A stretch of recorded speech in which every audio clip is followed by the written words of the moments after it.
Estudiantes, nuevamente en línea para una nueva clase de operaciones unitarias 1. Bien, ahora vamos a profundizar un poco más sobre mecánica de fluidos en sistemas de tuberías en serie. ¿Está bien? Perfecto, ahora vamos a clasificar el sistema de tuberías. Aquí vemos un entramado de tuberías, ¿no es cierto?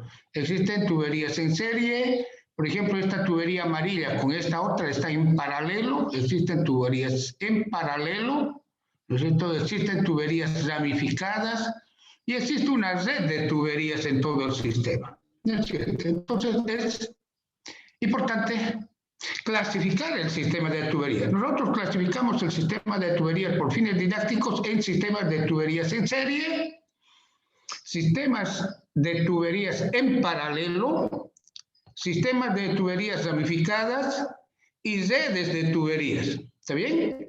Bien, vamos a hoy a iniciar nuestro estudio por un sistema de tuberías en serie. ¿Qué es un sistema de tuberías en serie?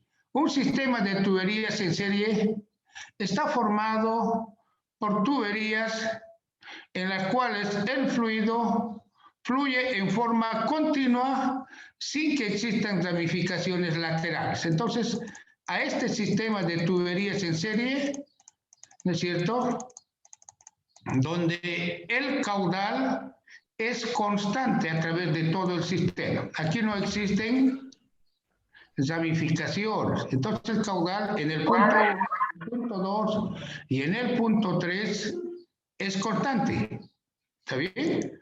Bien, entonces este sistema de tuberías vamos a estudiar. El flujo del fluido fluye a través de la línea continua sin ramificación. ¿Qué quiere decir? Aquí tengo la línea de succión, ¿no es cierto? La línea de succión.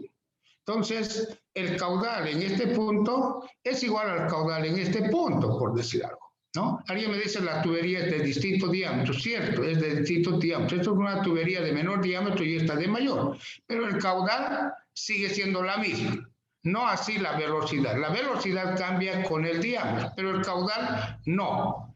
Entonces, en un sistema de tuberías, el caudal en la línea de succión, el caudal en la línea de descarga o en cualquier punto el caudal es constante. ¿Por qué? Porque el fluido fluye en forma continua sin que existan ramificaciones laterales. A este sistema de tuberías se lo llama tuberías en serie. ¿Está bien?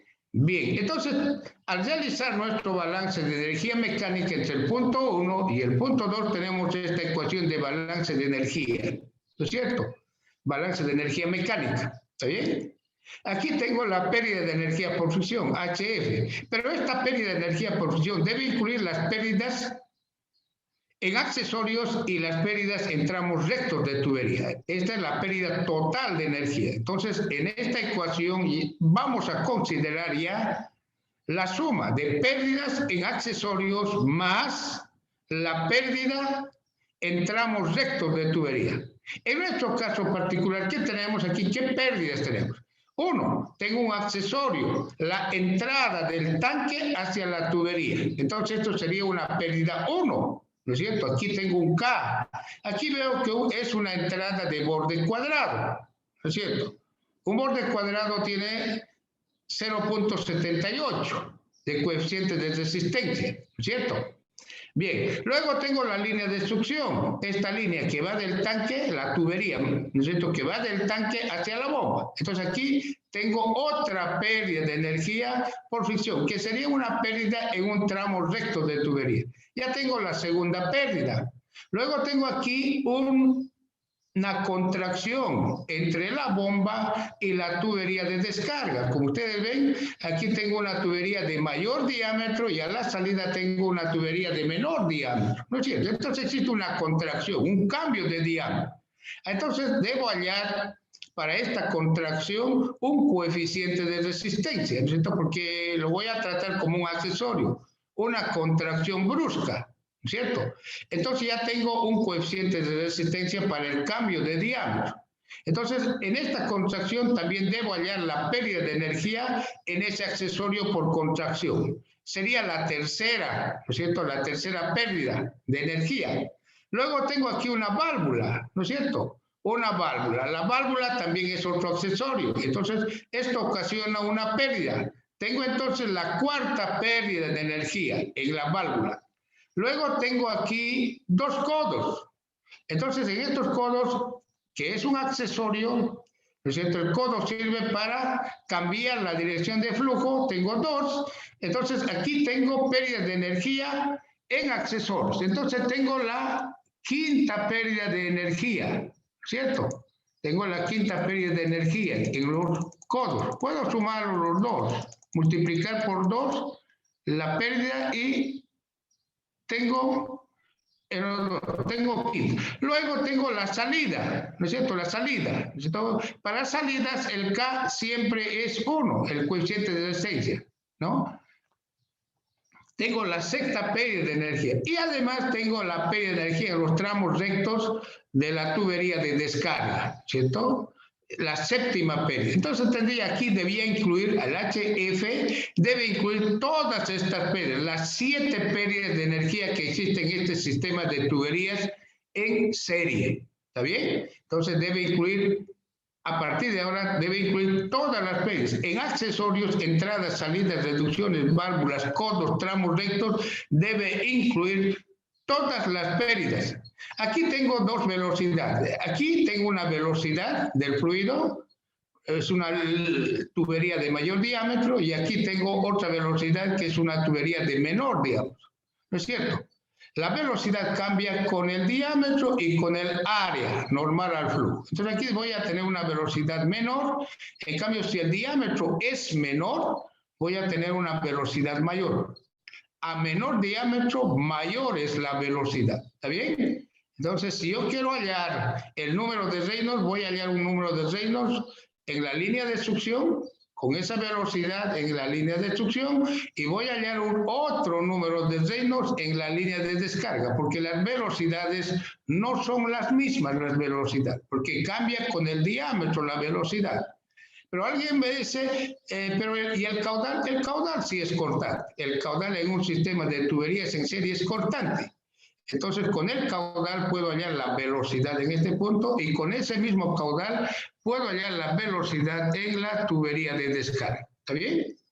Bien, entonces tengo las 7 pérdidas de energía, ¿no es cierto? Pérdida a la entrada, pérdida en la línea de aspiración o succión, pérdida en la reducción, ¿no es cierto?, de tuberías, pérdida en la válvula, ¿no es cierto? Las válvulas pueden ser globo con puerta, pérdida en los dos codos a 90 grados, la pérdida en la línea de descarga y la pérdida a la salida del tubo al tanque superior. Entonces debo sumar todas estas pérdidas para hallar la pérdida total de energía por fricción. Y esta pérdida de energía total por fricción reemplazo en la ecuación de balance de energía mecánica.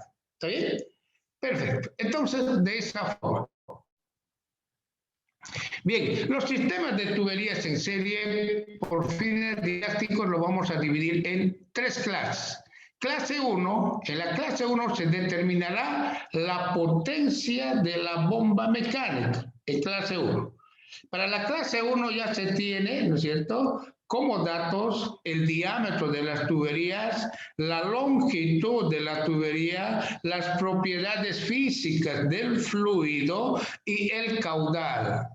¿Está bien? En clase 1 entonces se tienen estos datos. ¿Ya? En clase 1. ¿Qué nos pide? Determinar la potencia de la bomba. O en algunos casos también en clase 1 nos pide determinar la caída de presión. ¿Está bien? Perfecto. En clase 2 no tengo la velocidad o el caudal. Tengo las propiedades físicas, tengo las dimensiones, longitudes y diámetros de la tubería, ¿cierto? Propiedades físicas. Tengo las longitudes de las tuberías, lo tengo. Lo que no tengo es la velocidad o el caudal. Por tanto, no puedo determinar el número de Reynolds ya en clase 2. Entonces, debo realizar un proceso de tanteo. ¿Ya? Debo realizar un proceso de tanteo que lo vamos a ver en la siguiente clase. Bien, luego tengo sistemas de tuberías en serie clase 3. Este es el sistema más completo, ¿no? Este es el sistema más completo. En este sistema tengo como datos las propiedades físicas del fluido, tengo las longitudes de las tuberías, pero lo que no tengo es el diámetro. No sé si cuánto es el diámetro de la tubería. Entonces, en el sistema de clase 3, debo determinar el diámetro de la tubería. ¿Cierto? Si no tengo el diámetro de tubería, no puedo hallar el Reynolds, tampoco las pérdidas de energía. Entonces, en el sistema de clase 3, nuevamente se recurre al método de iterativo o tanteo. ¿Está bien? Bien, los sistemas de clase 1 son los más sencillos, ¿no es cierto? Y se pueden resolver directamente. ¿Está bien? Hoy vamos a ver sistemas de tuberías en serie clase 1. Bien, aquí tengo un sistema de tuberías clase 1 conocido por ustedes. ¿Qué tengo? Tengo aquí una bomba para impulsar desde un arroyo, ¿no es cierto?, el agua mediante una bomba, ¿cierto? Esto se impulsa hasta el tanque de distribución que está en la parte superior. ¿Qué tengo aquí? Tengo una entrada al tubo, ¿cierto? El tubo está proyectado en el tanque, entrada proyectada en el tanque. Tengo una entrada, luego tengo un codo a 90 grados, debo tomar en cuenta la pérdida, ¿no es cierto? Y luego tengo la bomba. Aparentemente aquí no existe cambio de diámetro, aparentemente. Entonces voy a suponer, a no ser que indique explícitamente cuál es el diámetro de entrada o succión y el diámetro de descarga, entonces voy a suponer que ambos tienen el mismo diámetro. La longitud de esto es pequeña, podría despreciar aquí las pérdidas de energía en los tramos rectos de tubería, solamente tomar los accesorios, ¿está bien? Porque es pequeño aquí, ¿no? Pero en cambio aquí ya tengo la salida. Aquí ya tengo un codo a 45 grados. Esto es un accesorio, ¿está bien? Un codo. Aquí tengo otro codo a 40, son dos codos. Entonces debo incluir la pérdida de energía por fricción en estos dos codos, llamados también en accesorios pérdidas de forma. Luego tengo una tubería larga. Esta tubería ya la debo incluir, ¿no es cierto? Porque es una tubería larga, no es como la tubería de aspiración, o la tubería de descarga es larga. Entonces debo hallar la pérdida de energía por fricción en esta tubería, ¿está bien? Luego tengo una descarga. Aquí se ve que la descarga es de borde cuadrado, ¿no es cierto? El coeficiente de resistencia es 1, ¿no es cierto? Entonces debo incluir todas estas pérdidas en accesorios, en tramos rectos, ¿no es cierto?, en las pérdidas de energía por fricción, para hallar la potencia de la bomba. Nosotros dijimos que en los tanques abiertos o tanques cerrados, pero en la superficie del líquido, podemos tomar la velocidad del fluido igual a 0, pero no así en la tubería. La tubería tiene una velocidad significativa, ¿está bien? Entonces debo elevar, miren, aquí debo elevar el agua 215, 3 más 202, 215 más 5, 220 pies de elevar hasta este punto. En este punto también la velocidad, ¿no es cierto?, en la superficie libre del agua en el tanque, la velocidad del agua es 0, ¿no? Normalmente se toma un punto de referencia en el punto más bajo. En este caso lo voy a llamar a este punto la superficie del arroyo, lo voy a llamar punto 1. Entonces aquí la velocidad es 0, la elevación de este punto es 0 por nivel de referencia, en cambio la elevación por el punto 2 es 220, ¿no es cierto? Y la velocidad también en el punto 2 es 0, ¿no? Bien, sobre la superficie de este arroyo está actuando la presión atmosférica, una atmósfera. En cambio, aquí en el tanque, esto es un tanque cerrado, tengo manométrica más la presión atmosférica, ¿no es cierto? Bien, entonces debo incluir aquí, ¿cierto?, la presión manométrica más la presión atmosférica, que sería la presión absoluta. En los balances de energía mecánica se trabajan con presiones absolutas, ¿está bien? con presiones absolutas. Perfecto. Bien, vamos. Aquí dice las pérdidas total de energía por fricción, incluye todas las pérdidas. Pérdidas primarias en tramos rectos de tubería y pérdidas secundarias o pérdidas de forma en accesorios. ¿Está bien? Perfecto. Bien, para esta primera parte vamos a hacer uso de este libro. ¿Cuál es el libro? Mecánica de fluidos de Robert Mott. ¿Cierto? Este sistema de tuberías en serie clase 1, ustedes lo encuentran en el capítulo número 11 del Robert Mott, en la página 265. Capítulo 11, página 265, ustedes tienen, ¿cierto?, todo el material para esta parte de tuberías en serie. Bien, con esto vamos a concluir la primera parte. En 5 minutos volvemos para la parte práctica.